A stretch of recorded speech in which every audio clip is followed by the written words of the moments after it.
como comunidad es el Antiguo Testamento y no sé si recuerdan, el último domingo hace 15 días predicó nuestro hermano Jason, no sé si se acuerdan que el libro profético Ageo, muy bien hermana, muy bien. Y hoy vamos a seguir con un libro profético de Zacarías, es un profeta menor. Entonces los invito a que todos abran su Biblia en el libro de Zacarías. Voy a dar una breve introducción a lo que es el libro. Luego sigue mi amado esposo a continuar con el desafío que gracias al hermano Jason por colocarnos el libro de Zacarías dentro del camino. No, mentiras, gracias. Es que el libro de Zacarías es el libro del profeta menor con mayor mensaje apocalíptico. Entonces uno queda como que gracias Jason por permitirnos instruirnos. Pero bueno, empezamos con Zacarías.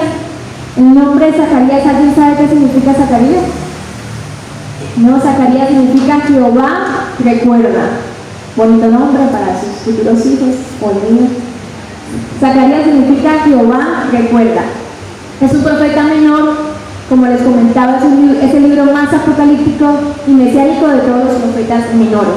Tiene 14 capítulos. Normalmente es un libro, a pesar de que es un profeta menor, es un libro largo y también con un contenido bastante fuerte. Entonces, gracias, por ello se hace uno de los libros del Antiguo Testamento más difíciles de interpretar por el contenido que tiene. Después del libro de Isaías, en solo 14 capítulos, se transmite más profecías de Jesús que ningún otro libro del Antiguo Testamento. Fue escrito entre los años 520 y 480 a.C. y fue escrito a los judíos que regresaban cautivos después de su cautiverio, su cautiverio y cuando regresaron a Jerusalén. Entonces fue escrito específicamente a los judíos que regresaban del exilio y al igual que Jeremías y Ezequiel, Zacarías era un sacerdote y también fue profeta. Era sacerdote porque fue miembro de la tribu de Leví y como tarea y como descendencia que tienen los levitas es que son sacerdotes o llegan a ser sacerdotes. Entonces como profeta y sacerdote, como vemos en Nehemías 12:16, vamos a buscarlo, Nehemías 12:16.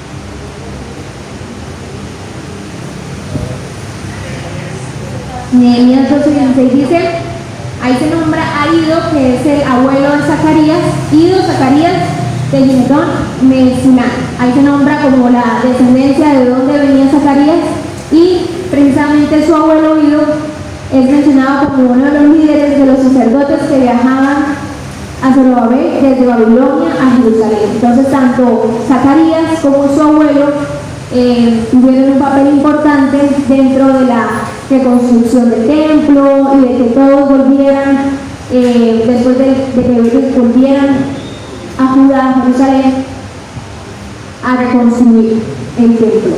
Entonces, este mensajero de Dios ministró a la nación pocos años después del regreso. Aproximadamente unos 50.000 judíos regresaron a Jerusalén. Es el mismo contexto que nuestro querido hermano Jason nos comentaba de Ageo. Zacarías y Ageo se encuentran en el mismo momento. Ellos dos fueron los que impulsaron la restauración de lo que fue Jerusalén y el templo. Entonces podemos buscar Esdras 1, por favor, del 1 al 4, que dice: en el primer año del reinado de Ciro, rey de Persia, el Señor dispuso el corazón del rey para que éste prolongara un decreto de todo su reino y así cumpliera la palabra del Señor por tanto oralmente como por escrito, el rey decretó lo siguiente: esto es lo que ordena Ciro, rey de Persia. El Señor, Dios del cielo, que me ha dado todos los reinos de la tierra, me ha encargado que le construya un templo en la ciudad de Jerusalén, que está en Judá.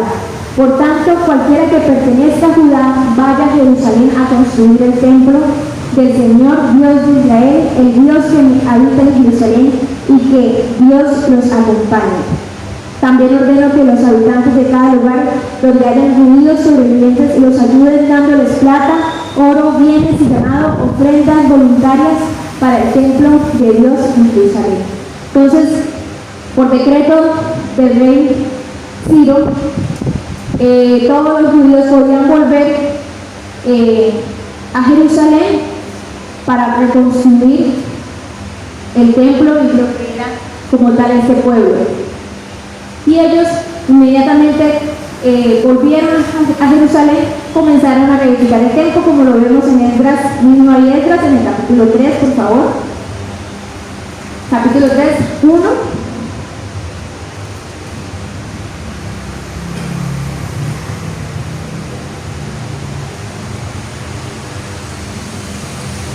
Esdras capítulo 1 dice: en el mes séptimo, cuando ya todos los israelitas se habían establecido en sus poblaciones, se reunió el pueblo en Jerusalén con un mismo propósito. Y en el versículo 4 y 5 dice: luego, según estipulado en la ley, celebraron la fiesta de las enramadas, ofreciendo el número de holocaustos prescrito para cada día, como también los holocaustos diarios, los de luna nueva, los de fiestas solemnes ordenadas para el Señor, y los que el pueblo ofrecía voluntariamente. Entonces, efectivamente, el pueblo regresó y comenzó a dar ofrendas a Dios, lo que era o lo que quedaba del templo.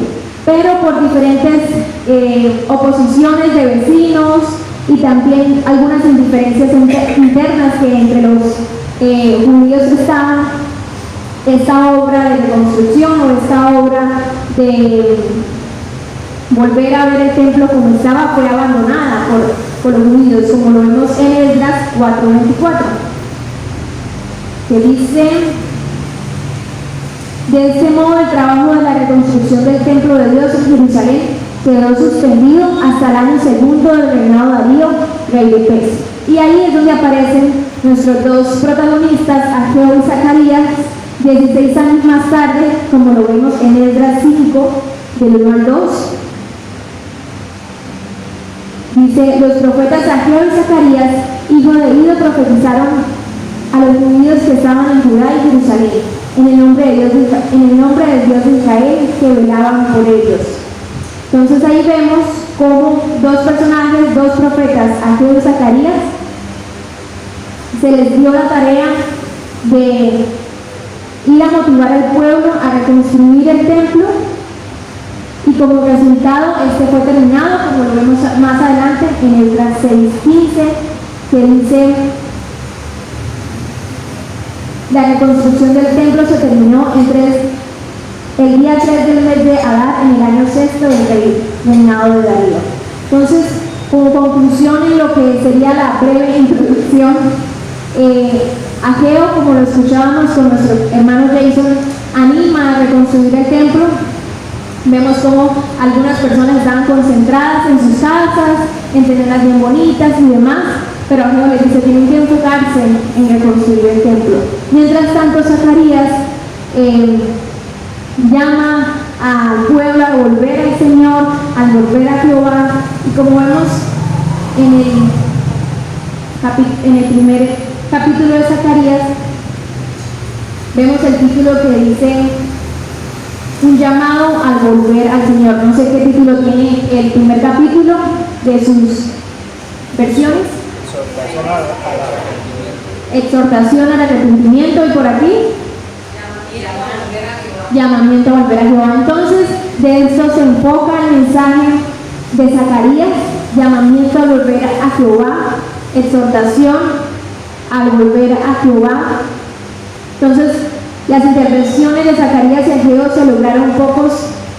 Antes de la intervención de Zacarías y Ageo no habían avances con la obra de la reconstrucción del templo, pero a través del ánimo, a través de la exhortación y los mensajes de estos dos personajes profetas se culminó la obra del templo. Pero vamos a escuchar ahora a nuestro querido hermano Gabriel para que siga con el mensaje del profeta Zacarías.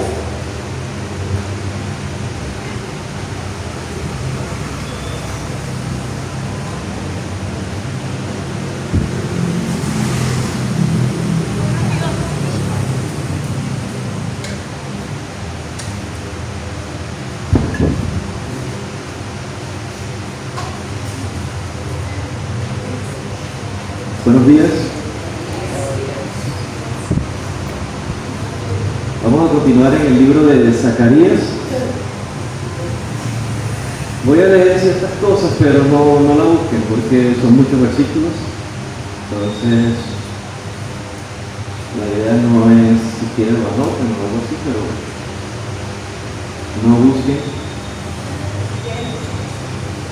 Como Eliana mencionaba, Zacarías viene de un linaje sacerdotal, pero después voy a explicarles un poquito sobre eso y por qué la importancia al punto que les quiero tocar. El libro de Zacarías es, como ya lo dijo, un libro apocalíptico. Se dice apocalíptico por el hecho de apocalipsis, pero se llama escatológico, es decir, que tiene visiones. Pero no solamente tenía visiones de un futuro muy lejano, que sí las tenía, un futuro que aún nosotros no hemos visto, pero tenía visiones de un futuro que ya vimos y de un futuro que ellos vieron también. Vamos a llamarle un presente tal vez no tan lejos. El Señor siempre con su pueblo ha sido, la palabra del Señor dice que Él no mueve algo si Él no le avisa primero al pueblo.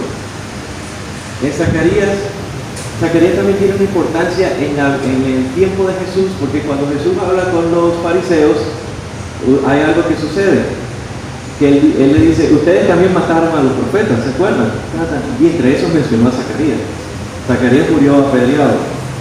Casi siempre los profetas que decían la verdad, y él la dijo muy fuerte, muchas veces terminan con una muerte deshonrosa. El libro de Zacarías tiene mucho simbolismo, es decir, que cosas figuradas que a primera mano no se entienden, pero gracias a Dios después se explica el por qué Zacarías dio tal cosa. Zacarías es uno de los libros que tiene más similitud con el libro de Apocalipsis.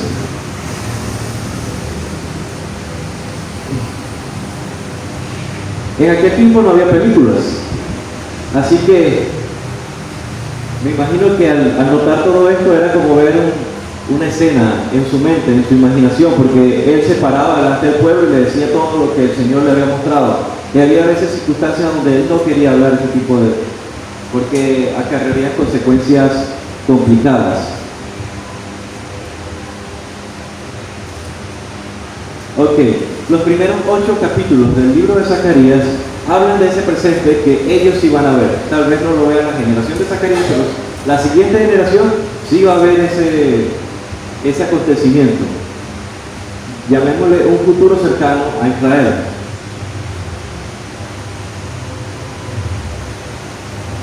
Los primeros 8 capítulos se enfocan en la comunidad judía. Zacarías motivó a los exiliados que habían regresado mientras luchaban por construir el templo. Recordemos que el templo fue destruido por todos los imperios. Poco a poco fueron como quitando algo hasta que por fin lo destruyeron por completo. Y estamos hablando del templo de Salomón, el que se destruyó, el que decía que era hermoso, porque Salomón se dedicó mucho tiempo a construir ese templo y ese templo lo derribaron como si nada. Después de un tiempo, aquí entra la historia de Nehemías, Zacarías, Zorobabel, Josué. Josué no Josué de Moisés, sino Josué, el sumo sacerdote, que tiene importancia en el libro de Zacarías también. Y como todos nosotros los seres humanos, el romano dice que el Espíritu Santo nos da el ánimo para continuar. De vez en cuando necesitamos ánimo. Zacarías fue como ese ánimo para Josué, que era el sumo sacerdote. Se menciona en el capítulo 1 que tienen que arrepentirse de los pecados. Los exhortó a exhibir compasión y misericordia hacia los vulnerables. Porque no solamente era la motivación a que, bueno, construir el templo, sino que en el proceso también tiene que cambiar. En el capítulo 7 también se habla un poco de las visiones nocturnas de Zacarías que expresan la preocupación continua de Dios por la protección y restauración del pueblo. Y también se habla en ciertos capítulos, en el 1 y en el 12, en el 2, se habla mucho sobre la importancia de Zorobabel y Josué en el plan de Dios. Así como nosotros también, el Señor nos utiliza para su plan, porque si el Evangelio Él lo podía haber predicado Él dice que las piedras hablan, que los ángeles pudieran predicarlo, pero Él estableció que nosotros lo hiciéramos. Y también por eso la Biblia dice también que nosotros tenemos que ir transformándonos. Si notamos cómo va desarrollándose, primero le está exhortando, anímense a construir el templo, pero también le dice, cambien. Y empieza específicamente en ciertas áreas que tal vez nos podemos identificar con ellas. Ahora también está el otro punto. Los siguientes 6 capítulos hablan del futuro lejano de Israel, en el cual nosotros también nos identificamos, porque muchos de ese futuro lejano nosotros no lo hemos visto. Por eso es que se compara con el libro de Apocalipsis. Se dice que la comunidad judía va a ser restaurada. Estas revelaciones expresan el plan de Dios y las bendiciones que tiene, porque en ese tiempo que hacia Jerusalén, pero la Biblia dice que nosotros hemos sido escogidos, sacerdocio santo, nación santa, adquirida por Dios. Es decir, hemos sido llamados, injertados a aquellos que han creído en Dios. Entonces somos parte también de estas visiones. Dice que Dios reunirá a su pueblo disperso, desde Zacarías, y en el tiempo de Jesús aún los judíos no lo entendían, en el sentido de que cuando ellos decían, pero ¿qué vas a hacer con nosotros? Yo me imagino que Jesús, tal vez, no les digo, pero ¿qué nosotros? Si desde la antigüedad les he dicho que es todos. Yo no tengo división y desde los profetas les he dicho que yo es a todas las naciones, no solamente a los judíos. No hay un clasismo.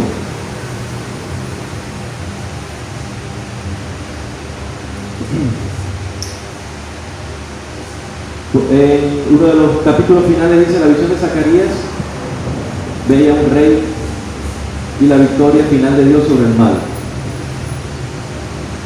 Y apunta también a un ministerio de Cristo en la tierra. Voy a decir ciertas pautas que son como 13 circunstancias o 13 visiones que tuvo Zacarías. Una en medio del llamamiento que está en el capítulo 1, versículo 1. Eliana lo leyó. También tenemos en el capítulo 1, versículo 7, las primeras visiones. Comienza Zacarías a ver las visiones.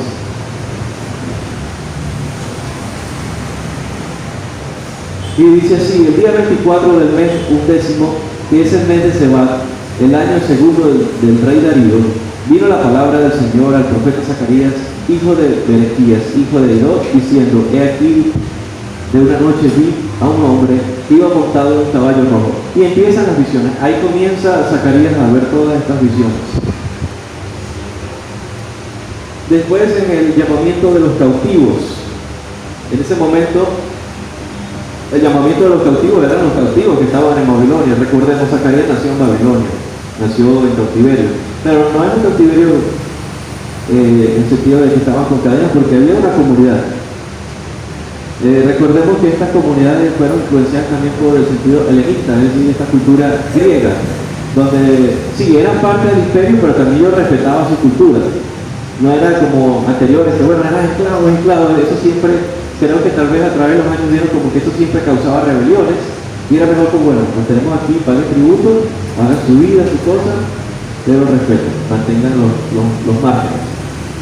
Así también, por eso es que no todos cuando dijeron, miren, regresen otra vez a Israel, los judíos, no todos se devolvieron.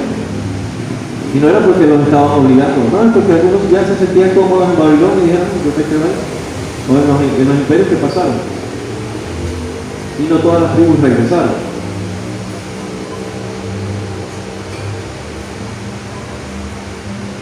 Cuarto, la visión del sacerdote Josué. Esa la encontramos en el 3:1. Dice, entonces mostró el sumo sacerdote Josué que estaba delante del ángel del Señor y Satanás estaba a su derecha para acusarlo. Y comienza la visión. La podemos encontrar en todo el capítulo 3. Tenemos en el capítulo 4 el candelero de oro y los olivos. Entonces el ángel que hablaba conmigo volvió y me despertó como un hombre que es despertado de un sueño. Y comienza y le muestra los candeleros y los olivos también. Todo simbolismo, todo comienza con simbolismo, pero después termina en una explicación. El 6, cargo y coronación simbólica de Josué. El ayuno y la desobediencia, capítulo 7. Promesa y restauración de Jerusalén, el 8. En el 9 nos vamos a los testigos de las naciones y el futuro rey. Jehová redimirá a su pueblo, capítulo 10. En el 11 vemos a los pastores inútiles. En el 12 vemos la liberación futura de Israel. Y en el 14, Jerusalén y las naciones. En medio de todo esto, no me voy a parar a detallar cada visión. Pueden ir y buscarlas, por lo menos, como escuché de un hermano que decía, por lo menos lean el libro antes que lleguen al cielo y de pronto no sé, para mí nunca lo leí. Por lo menos lean el libro y lean las visiones, tengan un entendimiento aunque sea general del libro. Si me paro a leerle cada visión, bueno, terminaríamos con una clase de escatología. La idea es dar un resumen general y dar un punto importante que considere importante, el cual hay un capítulo que me llama bastante la atención, pero antes de entrar ahí quisiera mencionarle quién es Zacarías. Al igual que Jeremías y Ezequiel, Zacarías era también un sacerdote. Tengamos en cuenta esto, era un sacerdote.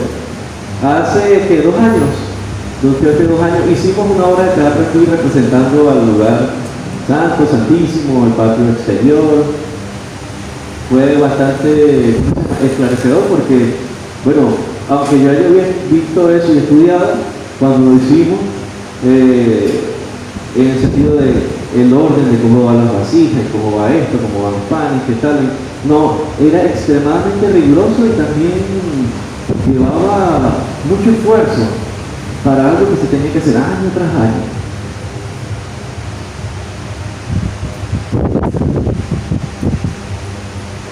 En Nehemías capítulo 12, pues, ahí vamos a notar que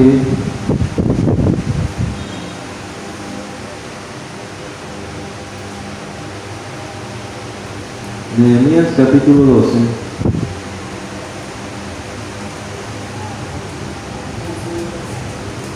del 12 en adelante dice, en los días de Joacim, los sacerdotes jefes de las casas paternas fueron de Serías, Meraías, de Jeremías, Ananías, Esdras, Mesulán, de Amarías, Jonás, y empieza y menciona varios nombres, y aquí comienza a donde está el abuelo, Idó, Zacarías, y sigue con otros nombres. Es decir, él estaba entre los concilios de Israel, es decir, legalmente él era sacerdote, porque en ese tiempo yo no me podría decir, yo soy sacerdote. Aquí estoy, vístame, yo me sé la palabra, pero eso llevaba una estructura, estudios de años desde niño. Además de eso tenía que ser como también de linaje sacerdotal y de familia para poder ser parte del sacerdocio. Es decir, que él también venía del linaje de Aarón. Entonces, de los levitas, para poder ser sacerdote y todas estas cosas. Es decir, no era simplemente colocarlo ahí y ya. Además, había alrededor, no sé si me equivoco, alrededor de 120 concilios en ese tiempo. Concilios son como sinagogas. Ellos tienen su estructura, y al nombrar a este montón de sacerdotes, están diciendo, estos son como los sacerdotes que son, vamos a decir, los legales, pues. Y entonces la gente sabía, no, este es un sacerdote de tal concilio. Zacarías era un sacerdote de tal concilio.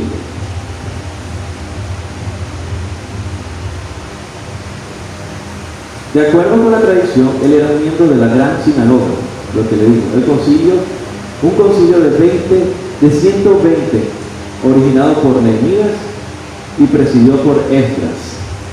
Nehemías y Esdras tienen también sus libros de la Biblia.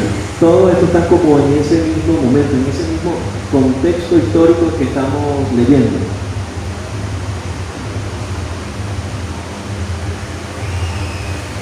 En este concilio más tarde se desarrollaron los ancianos que fueron los gobernantes de la nación, llamado el Sanedrín. Ese Sanedrín lo escuchamos también en los tiempos de Jesús, el Sanedrín. Era como la parte política. Zacarías nació en Babilonia y se unió a su abuelo Ido, que yo lo mencioné, en el grupo de exiliados que regresaron por primera vez a Jerusalén bajo el liderazgo de Zorobabel y Josué, el sumo sacerdote. Debido a que ocasionalmente es mencionado como el hijo de su abuelo, se piensa que su padre Berequías murió en una edad temprana antes que pudiera suceder, es decir, antes que pudiera heredar el sacerdocio de su papá. Entonces tuvo que seguir a su abuelo, y por eso es que su abuelo es mencionado en los libros. Ok, no estoy dándole una biografía de Zacarías como para, bueno, qué bonito es Zacarías, sino como para entender la importancia y lo repugnante que fue esta visión para Zacarías. Estamos hablando de un sacerdote, linaje de sacerdotes, hijo, abuelo, tataranieto del sacerdote. Eso ahora sí, vamos al capítulo 3 del señor Zacarías.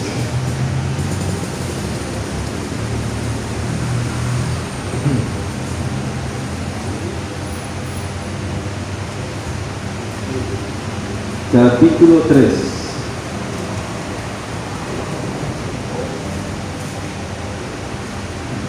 Es corto, lo voy a leer. Esta es la visión que él ve con Josué. Recordemos que Josué es el sumo sacerdote. ¿Quién es el sumo sacerdote? Es como el líder dentro del pueblo de Israel. Está por encima, el líder. ¿Se acuerdan del profeta Samuel, que fue el que ungió a David? Todos ellos eran líderes. Y ellos tenían cierto, no solamente prestigio, sino una autoridad dentro del pueblo.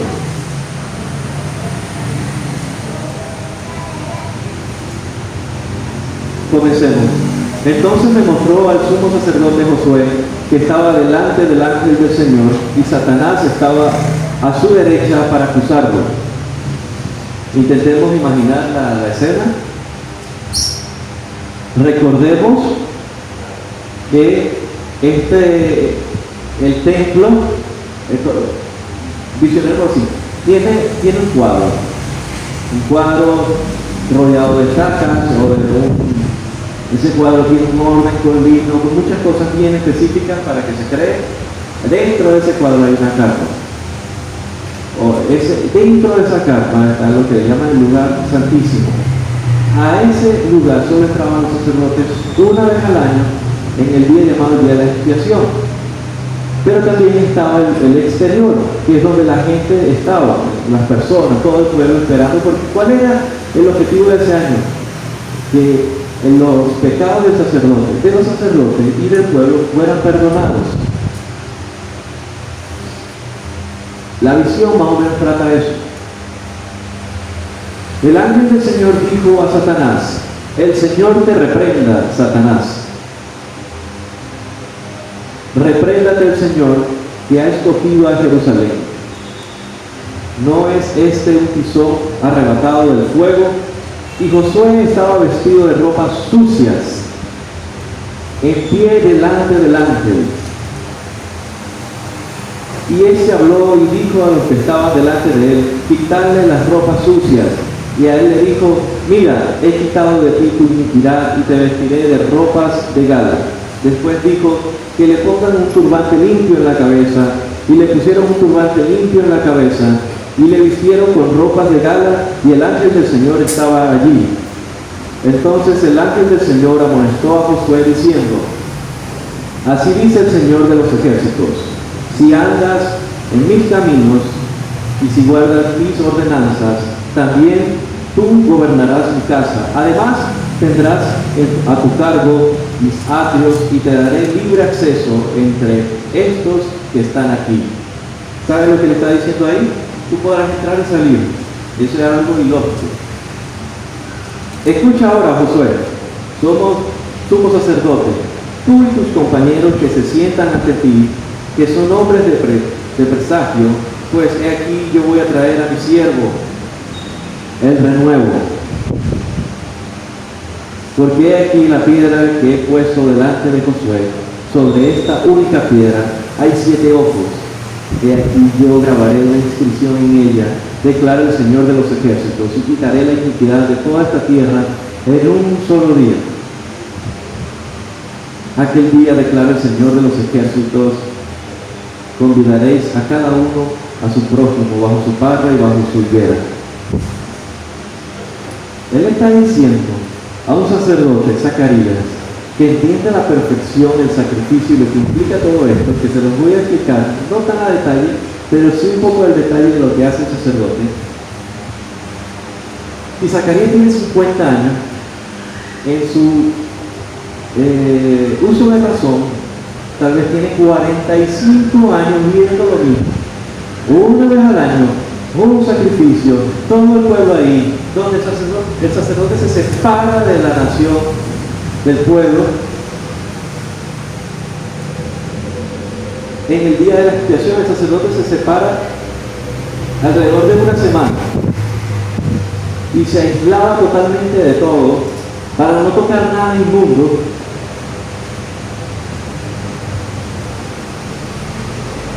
Y una noche antes del evento no comía, solamente estaba despierto leyendo la palabra del Señor como para purificarse más. Aquí viene algo mucho más interesante.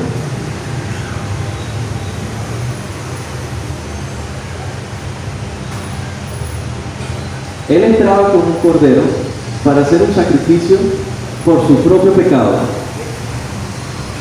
Se vestía de lino, se bañaba por completo, lo bañaban, todo limpio, y entraba y hacía el sacrificio al lugar santísimo.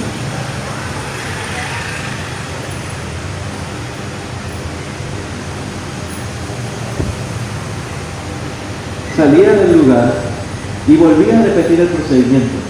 Se bañaba otra vez, se vestía de lino limpio. Los sacerdotes que lo vestían tenían que estar pendientes que esa ropa no fuera inmunda, que no fuera tocada, que si tenía un procedimiento. Detrás del procedimiento había un procedimiento, y así, porque los sacerdotes también tenían que vestirlo. Y bueno, eso era una cadena. Él volvía otra vez y entraba y sacrificaba por los pecados de los sacerdotes. Se regresaba otra vez, se bañaba, se limpiaba las manos, hacían las oraciones y lo volvían a vestir con otra ropa que era limpia e impura también, limpia y pura, y entraba otra vez y ahí hacía el sacrificio en el lugar santísimo por los pecados del pueblo. Todo esto se repetía una vez al año y era como menguar.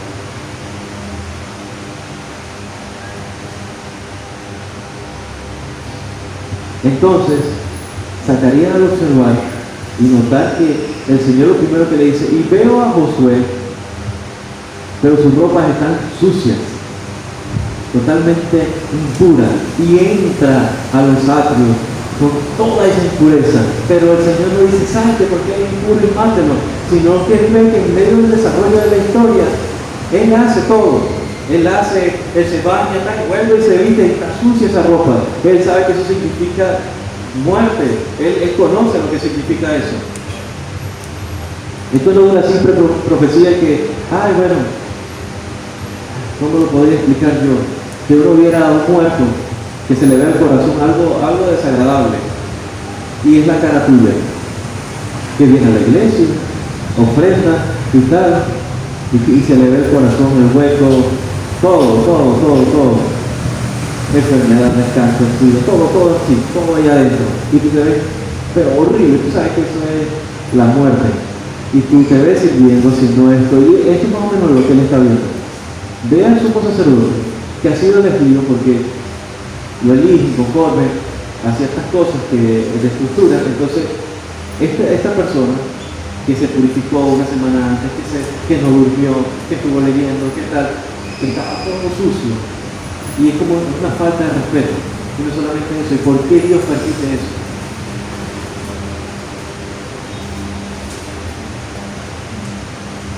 En el 4 y el 9 dice, y este habló y dijo a los que estaban delante de él, quitarle las ropas sucias.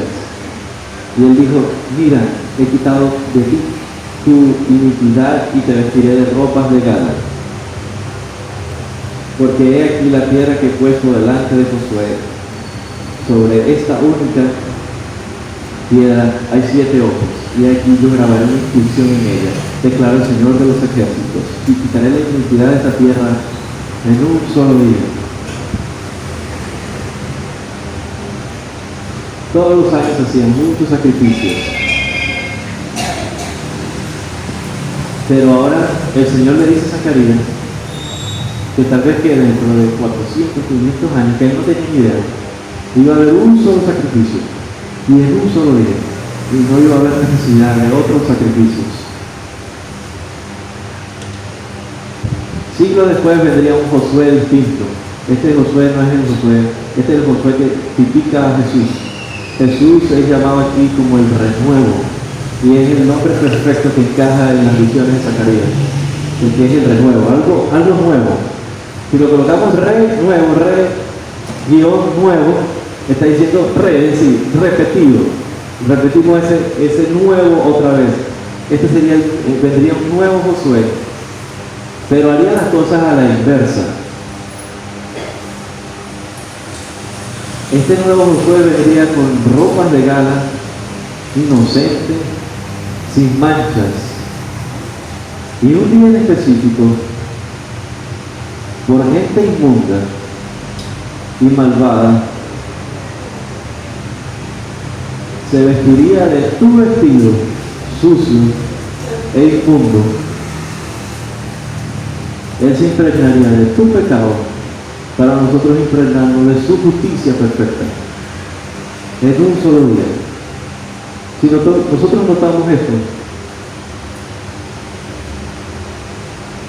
sí sabemos el hecho de que sí, Jesús murió por mí,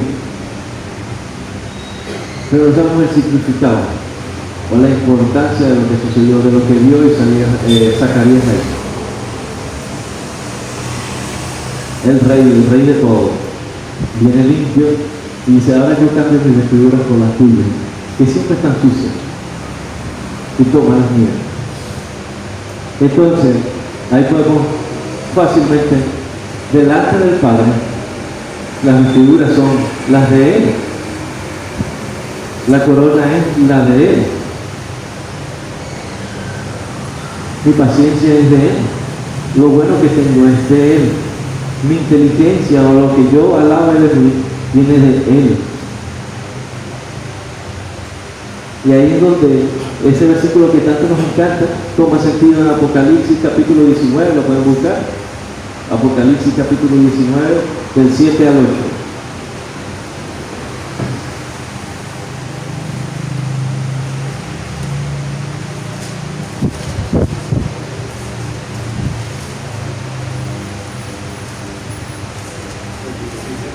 Leo, regocijémonos y alegrémonos y démosle a Él la gloria, porque las bodas del Cordero han llegado y su esposa se ha preparado, y a ella fue concedido vestirse de lino fino, resplandeciente y limpio, porque las acciones justas de los santos son el lino fino.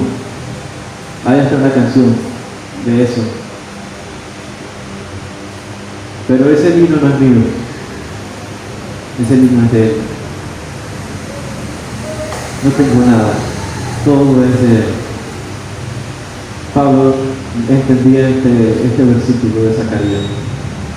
En ese sentido que dice, lo que por gracia he recibido, también por gracia doy, porque no tengo nada.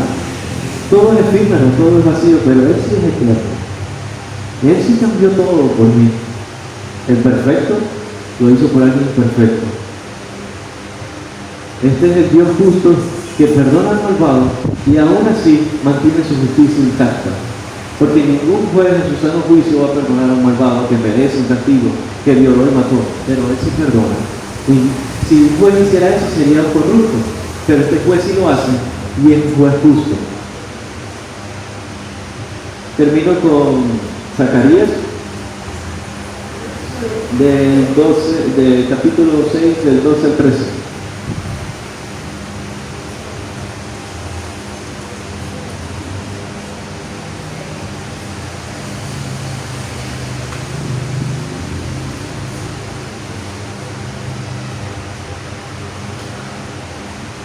Y les hablará diciendo, así ha hablado Jehová de los ejércitos diciendo, he aquí el varón cuyo nombre es el renuevo, el cual brotará de sus raíces y edificará el templo de Jehová. Él edificará el templo de Jehová.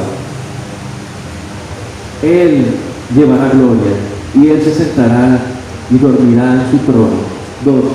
Dominará en su trono. Y habrá sacerdote a su lado, consejo de paz por todos los siglos. Y habrá entre ambos consejo y paz. Zacarías ya había hablado de Jesús y es nuestro renuevo. La palabra del Señor dice que podemos entrar a sus atrios con acciones de agradecimiento. Lo que dice, ¿cuáles son esas acciones de agradecimiento? Ay, gracias Señor por el carro. Ay, gracias Señor por la casa. Gracias Señor porque el examen me salió bien. Gracias porque estoy sano. Gracias por la comida. No son esas gracias. Son estas gracias. El cambio de vino. Gracias Señor. Porque tú lo hiciste. Porque no lo merezco. Porque en esta silla que yo estoy sentado, en mi casa, no me la merezco. Él me la dio. Y empezamos a entender muchas cosas que Jesús también les explicó a los apóstoles. El que quiera ser mayor, entonces ser menor sirva, porque entiende lo que es la gratitud. Pero no es la gratitud que nos hablan ahorita bajo el concepto del estoicismo y todas estas influencias griegas. Es la gratitud a un solo ser, a Cristo. Esa gratitud se ramifica en todo lo que nosotros somos. El entender el sacrificio del Señor. Y si en este momento no lo entienden, no entienden la plenitud de esto, pueden acudir al Señor y decirle, Señor, hazme entenderlo. Él dice que el que busca hallará, porque Dios es real. Científicamente, he estado leyendo que por lo menos hay algo que los científicos no han percibido, pero está ahí como una hipótesis, el hecho de que el tiempo es un factor físico. Al yo decirles esto, hay muchas veces que dicen, los ateos dicen, no comprendo a Dios porque no lo entiendo, entonces no creo en Él. Y el hecho no es que no lo entiendo, no creo, porque no lo puedo comprender, es que no se puede comprender. Él no ha creado todo, Él no fue creado por nada. Él creó el tiempo, así que Él pasa y sale del tiempo a su voluntad. Él está por encima y la ciencia aún no lo explica. Medio lo tocó Albert Einstein con la teoría de la relatividad. ¿Por qué toco este tema? Porque cuando Dios dice que yo soy poderoso, es literalmente poderoso. ¿El ser humano aún conoce la profundidad de las aguas? No. Y Él las creó a detalle. Él creó todo el universo a detalle. Entonces, este ser magnífico y poderoso, con todas sus figuras que dicen en Apocalipsis que los querubines, los serafines y los que pueden entrar a la presencia del Señor se tapan el rostro, porque no es que se tapan porque eso sea una costumbre como los sacerdotes que, bueno, me he visto con esto porque son costumbres y ordenanzas que el Señor dio. No, ahí no hay una ordenanza que diga, bueno, colóquense las alas a 90 grados, ¿qué tal? No, dice, porque no soportan la presencia, entonces se tapan. Ni siquiera con una actitud de respeto, con una actitud de temor, se tapan por la presencia. Hay un pastor que menciona y dice, Dios terrible, sentido de lo que es su santidad. Esos son los linos finos del Señor, que dice en Zacarías, Él nos cambió, Él es el renuevo de nosotros, y a Él le damos gloria, y dice, Él recibirá gloria, Él recibirá la honra, y el objetivo de nuestra vida no es ver que tanto crecemos, no es ser, y sí tenemos que serlo, no es ser buenos amigos, buenos padres, buenos hijos, ese es mi objetivo, para alcanzar y mejorarme a mí mismo, o conocerme a mí mismo. Mi objetivo es glorificar a Cristo. Todo esto va a empezar a glorificarte, porque Él te llama a ser buen hijo, Él te llama a ser buen padre, Él te llama a ser honrado. Pero ese es el objetivo de mi vida, es glorificar al Señor. Y si yo no estoy haciendo eso, no existe un medio, ni un punto equilibrado, como dice la Iglesia Católica, el purgatorio, o un lugar donde yo diga, bueno, si estoy aquí, estoy bien. Ni tan allá, ni tan acá, no soy tan malo. No, yo sé cómo es que yo lo pongo ejemplo. Yo ayudo a las personas y tal, y todo aquello. No existe. Dios, no el infierno. No existe. Y esto que está diciendo Zacarías debería hacer temblar los corazones, porque lo que está diciendo es, Él hizo el sacrificio, el Dios vivo hizo el sacrificio, Él mismo se hizo el cordero, Él mismo que cambió la vestidura. No solamente fue el sumo sacerdote, sino que Él mismo fue el sacrificio, Él mismo fue los panes, Él mismo fue el vino, Él mismo fue el candelabro. Que todo eso tenía un simbolismo. Yo soy todo esto. Yo soy el que soy. Los caminos del Señor no son comprendidos, porque su sabiduría e inteligencia nos sobrepasa. ¿Y cómo vamos a decir que lo vamos a entender? Por eso la palabra del Señor dice, David decía, confiado como el león estoy, pero confiado en el que tiene el control, conforme a su voluntad.